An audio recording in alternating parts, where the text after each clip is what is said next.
that I have found around the house sites and the taverns there at Jamestown.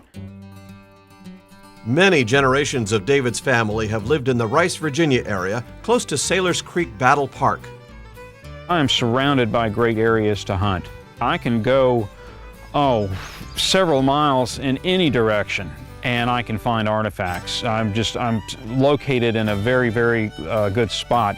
I'm fortunate in that regard, in that my father bought property right in this area about 30 or 40 years ago. So it's been easy for me to go out literally in the yard and dig up buttons and many balls and things like that. And digging something up out of your yard, because you realize, hey, these people were literally in my yard and they were literally fighting each other in my yard. And it's just, once again, it's just fascinating. When we return, David will show us some of his most effective research tools and the danger of buying counterfeit relics.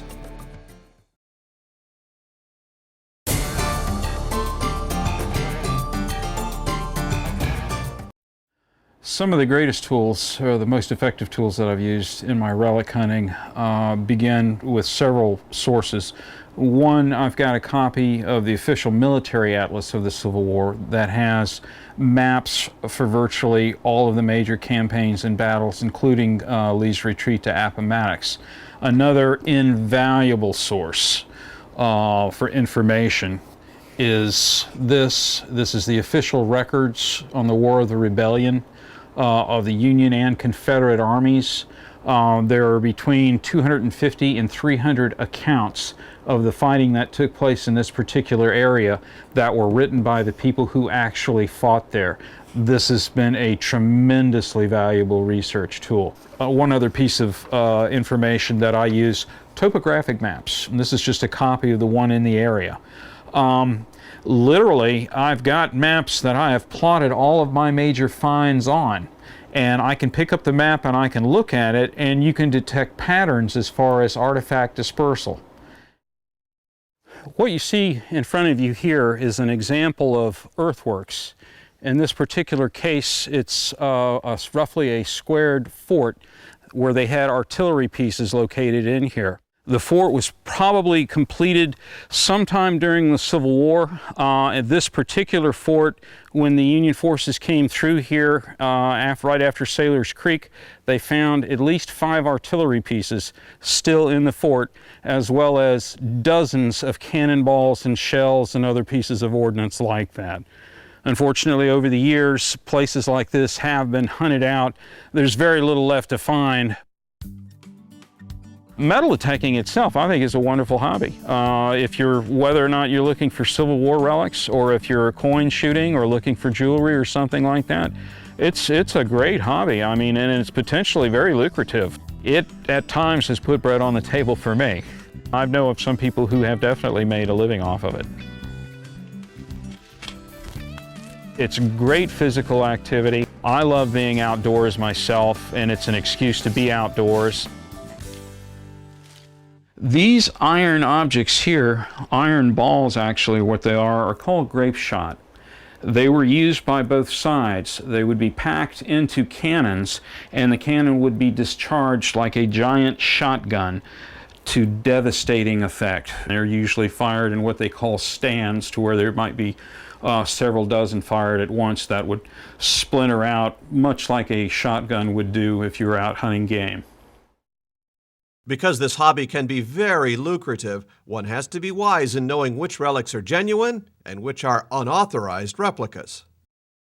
Some of the Civil War artifacts that you find can be extremely valuable, especially if they are rarer items. Unfortunately, because of the value of some artifacts, some people have counterfeited artifacts, newly manufactured them, and soaked them in acid or buried them for a couple years or something like that, to where they look like the original thing, and then have passed them off and sold them as the original thing. This isn't an example. For most people, they would say, well, you've got a Confederate States belt buckle worth anywhere from $800 to $1,000. I paid $6 for this buckle. When I bought it, it looked like this.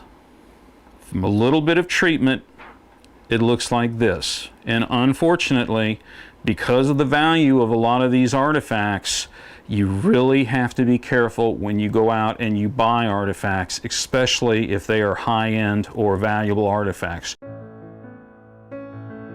The ultimate find for me would probably be like a Virginia State Seal sword belt plate. I seriously doubt if I'm going to find one, but it would be something that I would really love to have. Confederate forces just habitually used Union equipment that was captured on the battlefields and other places. They were able to recover, items and use for themselves. The historical value for me is what's the payoff, and that I might talk about items in terms of their value as far as monetarily. The historical value is something different, and I rate that much higher than the monetary value.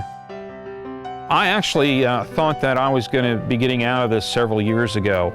I realized that this is so much in my blood now that I expect I'll probably be relic hunting as long as I can still walk. Thanks for joining us for this episode of Treasure Hunting America. Be with us next time as we explore more stories of everyday treasure hunters around the country. Until next time, I'm Mark Hendricks. Happy hunting!